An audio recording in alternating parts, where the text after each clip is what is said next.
بسم اللہ الرحمن الرحیم۔ آخر حضور صلی اللہ علیہ وسلم نے ساری زندگی اذان کیوں نہیں دی؟ پیارے دوستو، اکثر لوگوں کے ذہن میں یہ سوال پیدا ہوتا ہے کہ نبی کریم حضرت محمد صلی اللہ علیہ وسلم نے ساری زندگی اذان کیوں نہیں دی؟ کیوں آپ صلی اللہ علیہ وسلم نے اذان دینے کے لیے مؤذن کو مقرر کیا؟ اس بات کو جاننے کے لیے کہ حضور صلی اللہ علیہ وسلم نے کبھی اذان دی یا نہیں، آئیے اس سے پہلے اذان کی فضیلت کے بارے میں پہلے ہم نبی کریم صلی اللہ علیہ وسلم کے ارشاد کا ذکر کرتے ہیں۔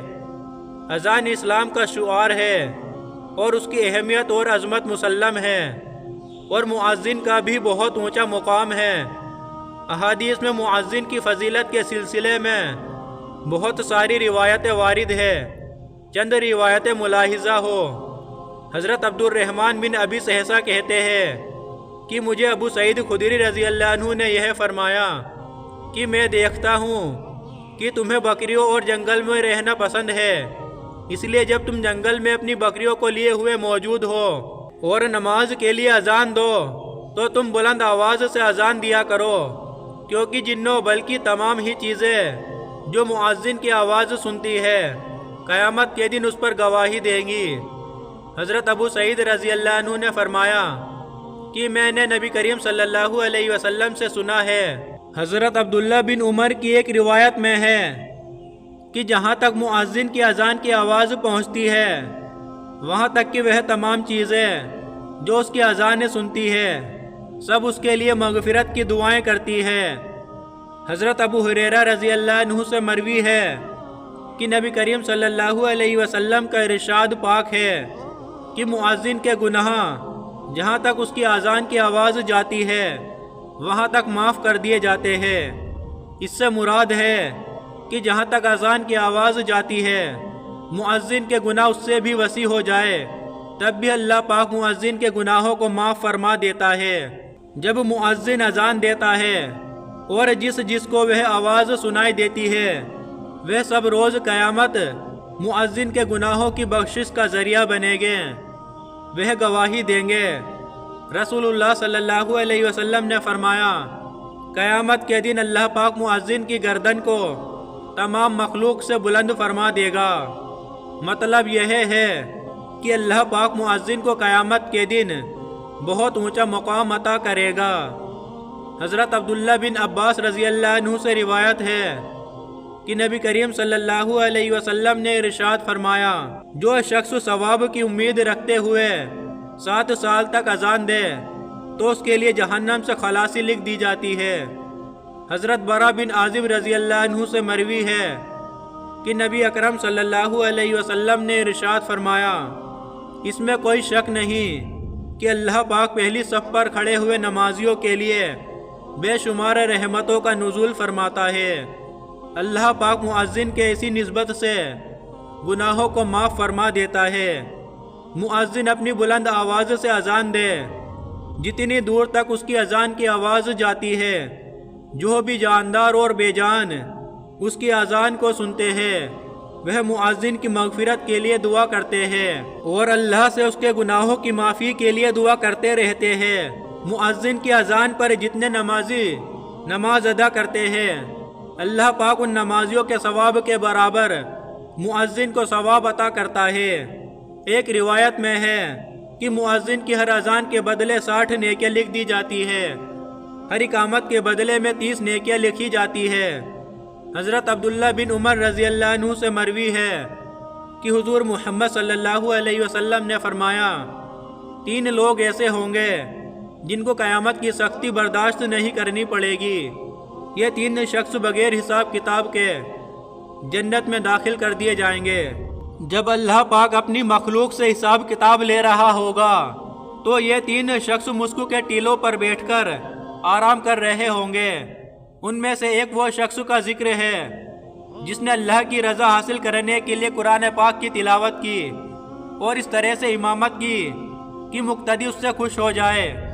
دوسرا اس شخص کا ذکر آتا ہے جس نے اللہ کی رضا کے لیے لوگوں کو نماز کے لیے بلایا۔ تیسرا وہ شخص جو ہر حال میں اللہ کا شکر ادا کرے، اپنے ماتحتوں سے اچھا سلوک کرے۔ حضرت جابر رضی اللہ عنہ فرماتے ہیں کہ میں نے نبی کریم صلی اللہ علیہ وسلم کو ارشاد فرماتے ہوئے سنا، جب مؤذن کی اذان دینے کی آواز شیطان کے کانوں میں پڑتی ہے تو شیطان مقام روح تک دور بھاگ جاتا ہے۔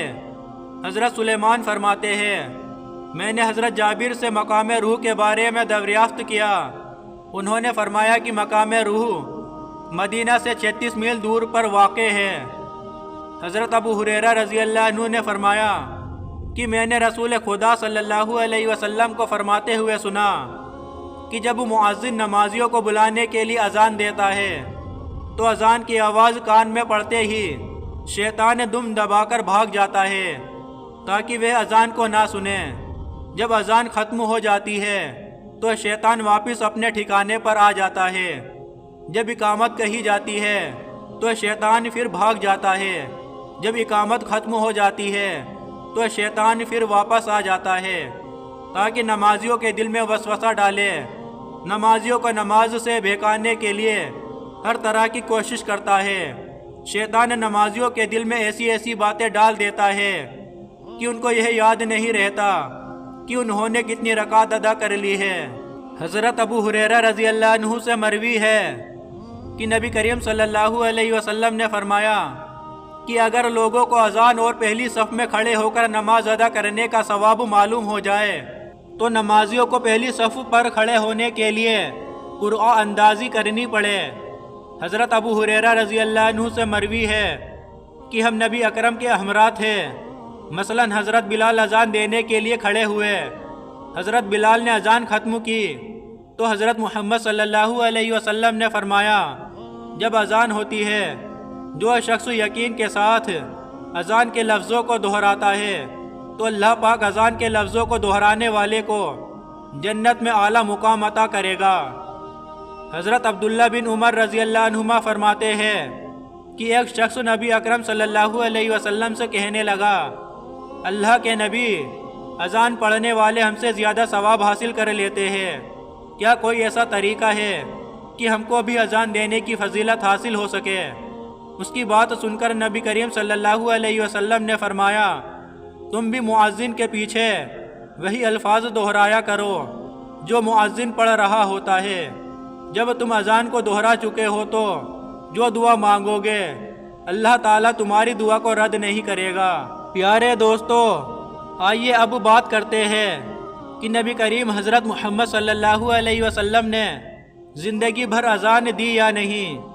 یہ بات یاد رکھے کہ نبی کریم صلی اللہ علیہ وسلم سے نفس سے اذان تو قطعی طور پر ثابت ہے، اس بات سے کوئی مسلمان انکار نہیں کر سکتا، اس لیے کہ سنن ابو داؤد اور جامعہ ترمذی میں روایت ہے کہ جب اللہ پاک نے نبی کریم صلی اللہ علیہ وسلم کو نواسے سے نوازا تو حضرت محمد صلی اللہ علیہ وسلم نے اپنے پیارے نواسے حضرت حسن کے کانوں میں اذان دی۔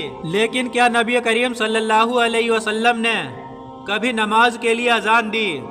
علامہ ابن حجر عسقلانی، علامہ زرقائی اور اسی طرح علامہ سہیل کا فرمان ہے کہ نبی کریم صلی اللہ علیہ وسلم نے نماز کے لیے کبھی اذان نہیں دی۔